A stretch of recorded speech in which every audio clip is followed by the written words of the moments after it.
Bonjour à tous et bonjour à toutes et merci de nous retrouver encore une fois sur Spotify ou sur YouTube, ici à l'Église M pour votre capsule méditative quotidienne. Et j'ai choisi un verset du chapitre 4 des Colossiens, de la lettre aux Colossiens, le verset 5.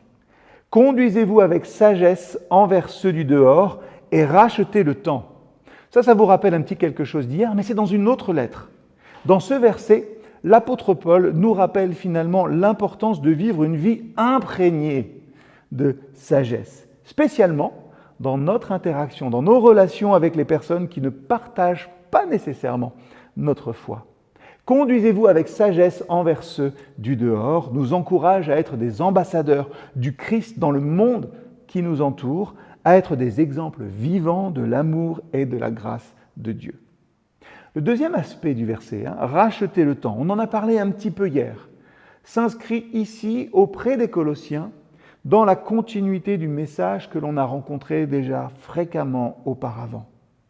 Une fois encore, nous sommes appelés à utiliser notre temps de manière intentionnelle et rédemptrice. Finalement, en nous engageant avec sagesse dans nos relations extérieures, nous pouvons transformer chaque interaction en une opportunité de répandre la lumière et la joie, la liberté qu'offre l'Évangile. Vivre une vie sage ne signifie pas simplement prendre des décisions avisées, mais c'est aussi être sensible aux besoins et aux sentiments des autres. Ça signifie être patient, ça signifie être aimable et respectueux, quelles que soient les circonstances. C'est une invitation à mettre en pratique la sagesse divine dans nos paroles et nos actions, reflétant ainsi le caractère même du Christ. Quand nous choisissons de vivre ainsi nos vies, eh bien, celles-ci deviennent des témoignages vivants qui attireront les autres vers la grâce de Dieu. Notre temps ne devrait pas être consacré uniquement à nous-mêmes, mais aussi à être une lumière pour les autres.